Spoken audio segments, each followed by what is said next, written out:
Hello there, everyone. Don't know if there's really anyone on at this time of night, but how's everybody doing tonight on this final Sunday of July? Um, my birthday was this week, and yeah, it it was it was pretty entertaining. Now 31-year old. Um, I am live, so I don't know if I could get anybody in here. Guess I'll wait just a little bit. If not, then uh, guess I will go ahead on and get started with the subject of tonight. And as many of you may know, I'm a big wrestling fan. Uh, I love wrestling to this day. But recently, um, it's been a lot going on. Um, Lots of stuff going on in the world of professional wrestling. Some of it's good, some of it isn't so good, but you know, it is what it is. I'm gonna try to do this a little bit more frequently every Sunday around this time. I mean, and please, if you're not, come on out and watch. I greatly appreciate that. Um, but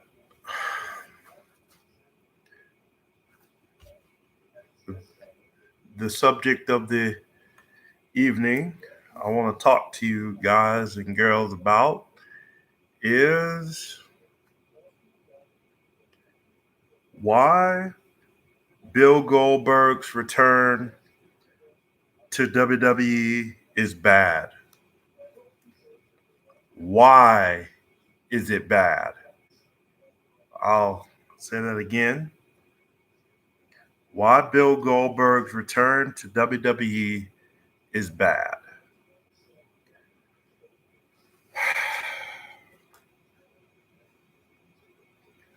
Well, and I have my notes right here.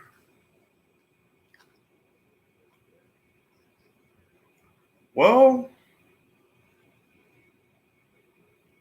I'll read to you my reasons why I think it's bad for WWE. It goes a little something like this. In today's world of professional wrestling, there's a lot of confusion going on as we know it. There's a lot of karma going on in this sport.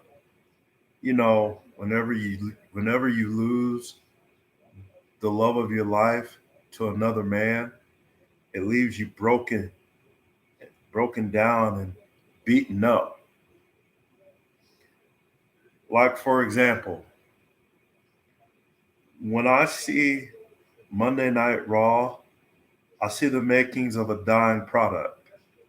I see the makings of the TV show's creative team that just doesn't give a flying fuck about what their fans think or want. Bringing back older veterans who are older and washed up versions of their former selves is not going to help your ratings at all. And Bill Goldberg fits this description.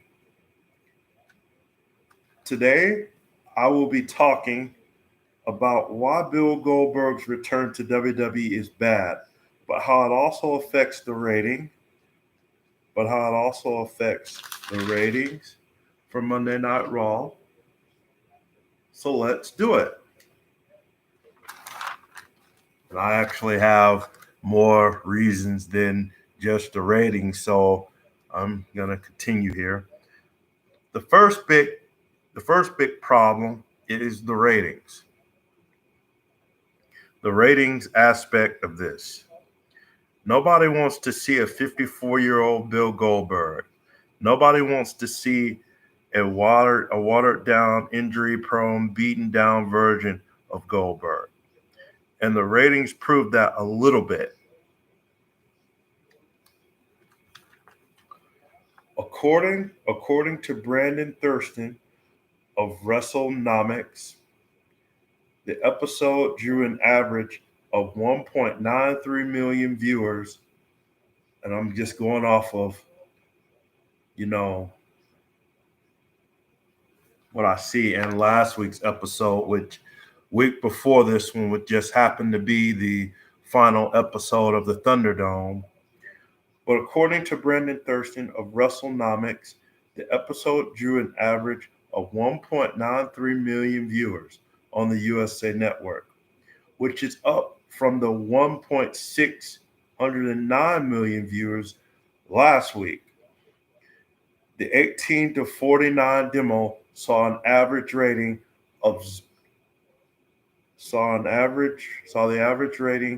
be 0.57, which is up from the 0.43 rating last week. There is no word yet on the hourly demo ratings or viewership. It is safe to say last week's rating or this week's rating was good, but it hasn't been consistently good. That's the first part. The second problem is the inability to push younger talent. It has been well documented that Monday Night Raw has not done a good job at all when it comes to pushing younger talent, and it is more evident here with the use of Goldberg. Let me explain, okay? Goldberg has been a household name for many, many years now. The problem is over those many, many years, athletes older has changed. To deserve a shot at the title. Not use someone who is established and that is in it to win it, not a Hall of Famer. So I just want to break down what I just said there and go over it again. The second problem of this, you got to catch this now. The second problem is ability to push younger talent. I mean, is guys like Adam Cole, guys like, say, Big E, who just won Money in the Bank. Guys like, say,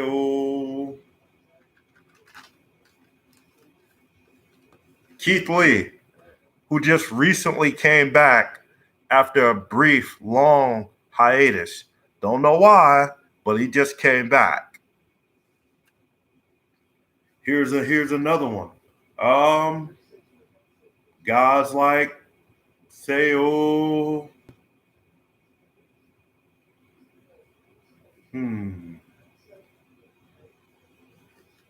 Karrion Kross, who just made his debut this week on the main roster, and he ends up getting buried by Jeff Hardy, even though he is the NXT champion.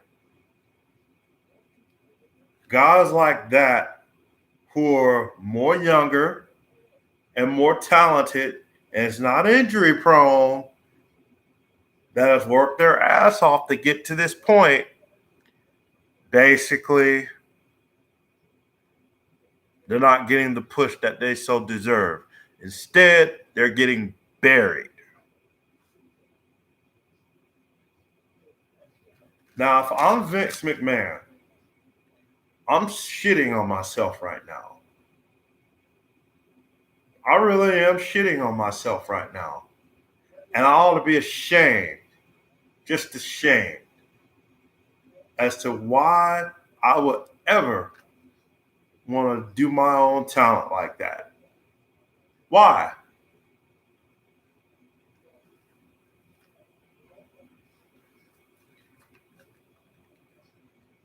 And I'll read this again. This is the part that you got to grasp. It has been well documented that Monday Night Raw has not done a good job at all when it comes to pushing younger talent. And it is more evident with the use of Bill Goldberg. Let me explain, okay? Goldberg has been a household name for many, many years now. The problem is, over those many, many years, athletes get older, wrestlers get older. And I feel over time the business changed. Instead of using older talent, why not use someone younger that has actually worked their ass off to deserve a shot at the title, not a part timer? Instead of using older talent, why not use someone who is more established, that is in it to win it, not a Hall of Famer? So, again, I don't understand why all of these Hall of Famers are coming back. I don't understand why he would bring all of these Hall of Famers back. And these are guys who are well past their prime. But yet you're bringing them back. And this is what you want me, this is what you're trying to invest me to watch on a nightly basis.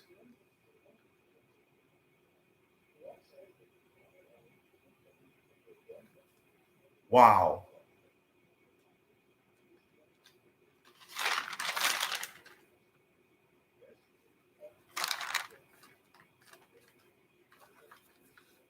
The third and final problem, and this is a big one, another big one.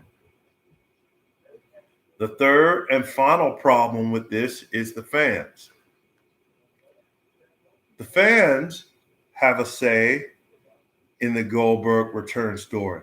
And I can probably tell you that the feedback is not good at all. In fact, the fans will have a say in this thing. What I mean by this is either you keep going down the path that you are currently on, which is not good and will ultimately lead to a self-destruction of your own product, or you can actually start to listen to the people. I guarantee if you start to listen to your fans, your product will improve and you will draw a lot more eyes than what you currently have right now. If I were you, WWE, I would take time to sit down and think to yourselves, how did our flagship show get this bad? How did this get bad? Why did it get this bad? And why do we not care about our loyal fans?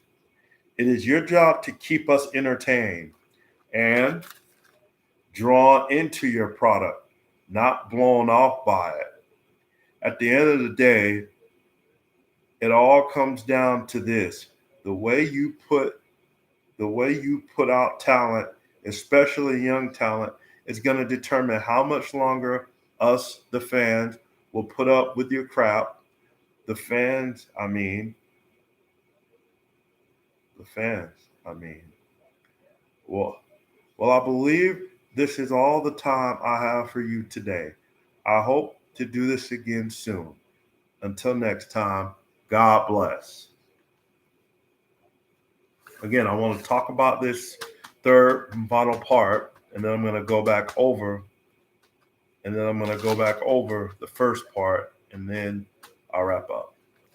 But again, another biggie is the fans. The fans are very, very loyal to you, and they are very, very critical in everything that you do and everything that you say. If you don't start to listen to your fans, well, the fans are going to show how much they don't care, or I guess the fans are going to start to not care about you. If you really want, if you really, really, really, really, really, really, really, really, really want to improve your flagship station, you have to listen to your fans. Listen to your audience. What do they want? How do they feel? You cannot put yourself ahead of the fans, because at the end of the day, their opinions matter. Their words matter.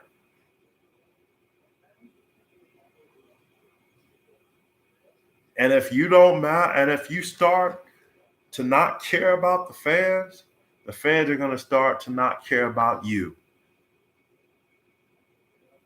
Now, when I say draw eyes, I mean bring in those newer eyes who don't know who you are, who don't know what you're about. You start to listen to your fans, not only are you going to draw newer eyes, your ratings are going to start to improve. They will. They will. And I guarantee you, your show as a whole, your roster, the main roster, as you like to call it, will get a whole lot better.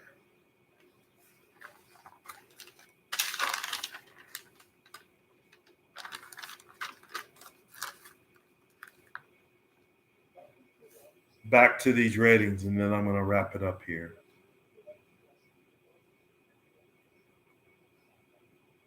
I said the first big problem is the ratings.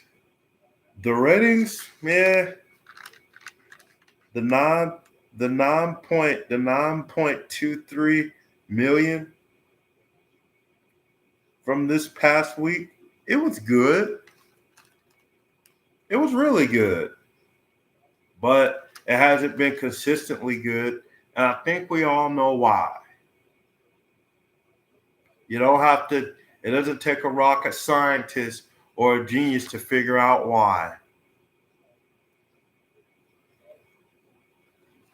When you bury young talent, like you did Karrion Kross, like you did Keith Lee, they go down. And then it gets to the point to where your fans start to say, you know what? I wonder if I start to watch NWA or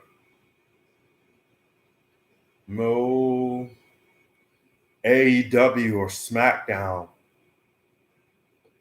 I wonder if I watch those shows instead of watching this crap on Monday night. And remember, NXT comes on every Tuesday night. Every Tuesday night.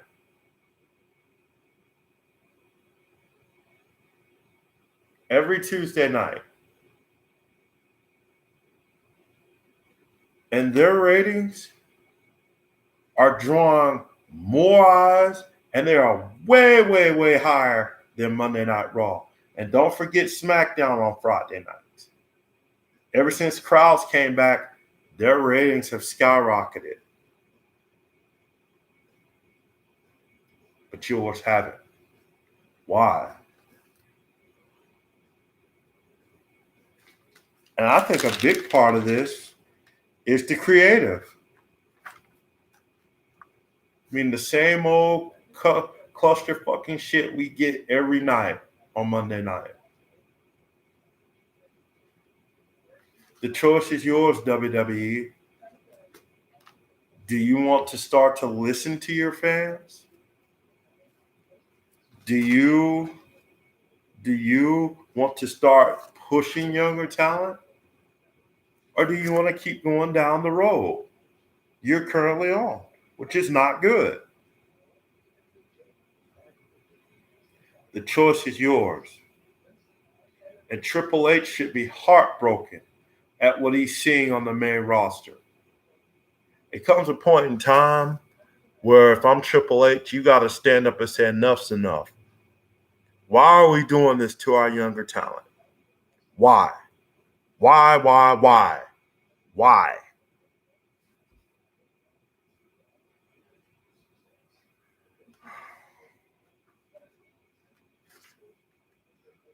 All right, ladies and gentlemen, that does it for me. I mean, hope you found this to be informative, as I did. I just wanted to speak what was on my mind, and for my first YouTube video live like this, I've never done this before, so just bear with me. Hope to do this again next week. Which one do you think I should? What video do you think I should do? Should I do one on Shawn Michaels, why he's the GOAT, why he's the GOAT? Or should I do one on Stone Cold Steve Austin? Let me know in the comment. Let me know in the chat. And let me know, who do you think WWE should have given, who